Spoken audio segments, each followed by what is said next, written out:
Бала кезімізде міндетті түрде қорыққан мультфильмді көрсетейін бе? Ол Тимур мен Жаник. Тимур інісін жесірнақ келеді деп қорқыта берген соң, ақыр түбінде үйлеріне шынымен де жесірнақ келеді, апалары сияқты киініп. Жесірнақ Жаникті ұрлап кетеді, ал Тимур інісін құтқару үшін орманға аттанады. Бәріне сәлем, сіздермен бірге Нуар KZ. Бүгінгі ролик ерекше болайын деп тұр. Өйткені қорқынышты мультфильмнің ең қорқынышты кейіпкері жесірнақ жайлы болмақ. Оның не үшін және қайдан пайда болғанын, тоңазытқыш артындағы үңгір білдіреді, және тек қана бұл мультфильм ғана емес, қазақ ертегілері бойынша да жесірнақ туралы қосымша ақпарат жинадым. Жақсылап жайғасыңыздар. Ертегілерде жесірнақ аты айтып тұрғандай, тырнағы өткір әйел адам ретінде бейнеленеді. Ол орманда өмір сүреді және көбіне аңшылармен қақтығысады. Кей ертегіде оның күйеуі бар. Күйеуінің аты Кіскейік. Жесірнақ бұрын елге танымал кейіпкер болса да, мына мультфильм шыққаннан кейін оның есімін тағы да көп балалар жаттап алды. Және әлі күнге дейін ол халықтың есінде. Егер сіз бұл мультфильмді көрмесеңіз, қысқаша баяндап өтейін. Жоғарыда айтқандай, Тимур Жаникті күн сайын қорқыта береді. Бір күні аналары жұмысқа кетіп қалады. Сол сәтте Тимур үйге біреудің қоңырау шалғанын естиді. Есікті ашса, апасы екен. Апасының жанында кесіртке бар. Олар Жаник үшеуі ойнап жатады. Сол кезде Тимур фотоларға қараса, апасының суреттерін көреді. Апасының суреттерде түрі ашық болған соң, Тимур үйде жүрген адамнан: "Апа, неге түріңізді жауып алғансыз?" деп сұрайды. Сол кезде апасы: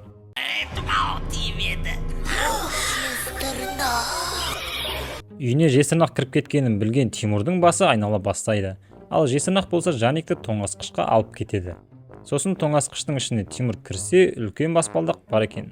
Төмен түсіп сиырға кезігеді. Сиыр қолындағыларды айналдырып Тимурды орманға жібереді. Ол кішкенеден кейін шұңқырға құлап тура жесірнақтың қолына түседі. Осы кезде біз оның шынайы түрін байқаймыз. Жесірнақ Тимурды Жаник отырған ағашқа қамап, өзі сорпа жасай бастайды. Сосын балалар ағаштың арт жағынан қашып пиранилардың суына келеді.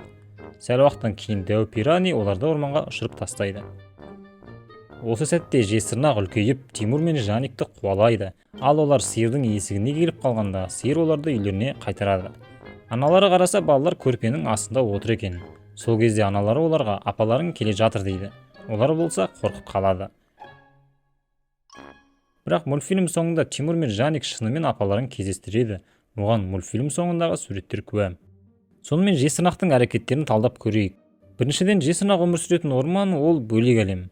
Ол осы орманнан адамдар әлеміне тамақ іздеп шыққан, яғни балаларды алып кету үшін. Бірақ адамдар әлемінде жесірнақ әлсіз және өз күшіне ене алмайды. Сол себепті адамдарға ұқсап киінеді. Ол ең алғаш жаңбыр жауып найзағай жарқылдағанда пайда болады. Егер қорқынышты фильмдер көрсеңіз, көбінесе дәл осындай ауа райында түрлі мақұлықтар сыртқа шыға бастайды. Өйткені найзағай кезінде көп энергия кеткен соң адамдар әлемі әлсірейді. Енді фильмдерде логика осындай. Жесірнақтың бөлек әлемнен екенінің тағы бір белгісі, ең алғаш келгенде оның көлеңкесі есікке түседі.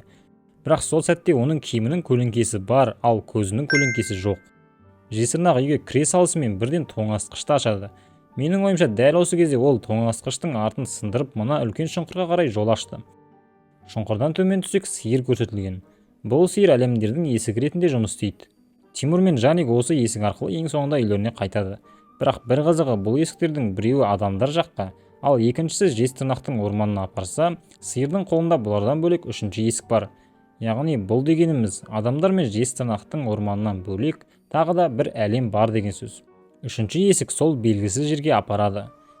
Жесірнақтың қолындағы кесірткесі балаларды ойнатып алдауға арналған. Және ол үйге кірген соң бірден Жаник қайда деп сұрайды. Яғни о бастан осы үйде кім тұратынын білген. Бұл дегеніміз, жесірнақ ұзақ уақыт бойы осы үйді зерттеп аңдыған. Ол Тимурды емес, Жаникті ғана ұрлап кетті. Соған қарағанда, жесірнақ өзімен бірге тек бір баланы ғана алып кете алуы мүмкін. Әйтпесе ол екеуін де ұрлап кетуші еді. Қосымша бірдеңе айта кетсем, жесірнақ соңында жеңілген жоқ. Оның ары қарай тағы да оралуы немесе басқа үйлерге баруы мүмкін. Бірақ біз бұны біле алмаймыз.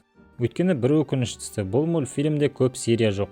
Мысалы, Алдаркөсе сияқты ұзақ қылып, әрине 80 серия емес, кем дегенде 20 серия болсын жасағанда адамдар қызығып көруші еді.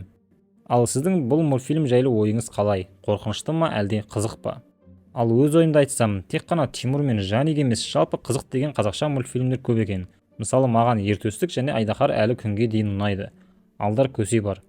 Сіз көрмеген шығарсыз, бірақ хан қалпақ шебері және өнер күші дегендер де қызық. Бұлар бірақ қысқа. Тағы да қандай қызықты туындылар бар комментарийге жазып кетейік, кімге не ұнайтынын білеміз. Осымен видео соңына жетті.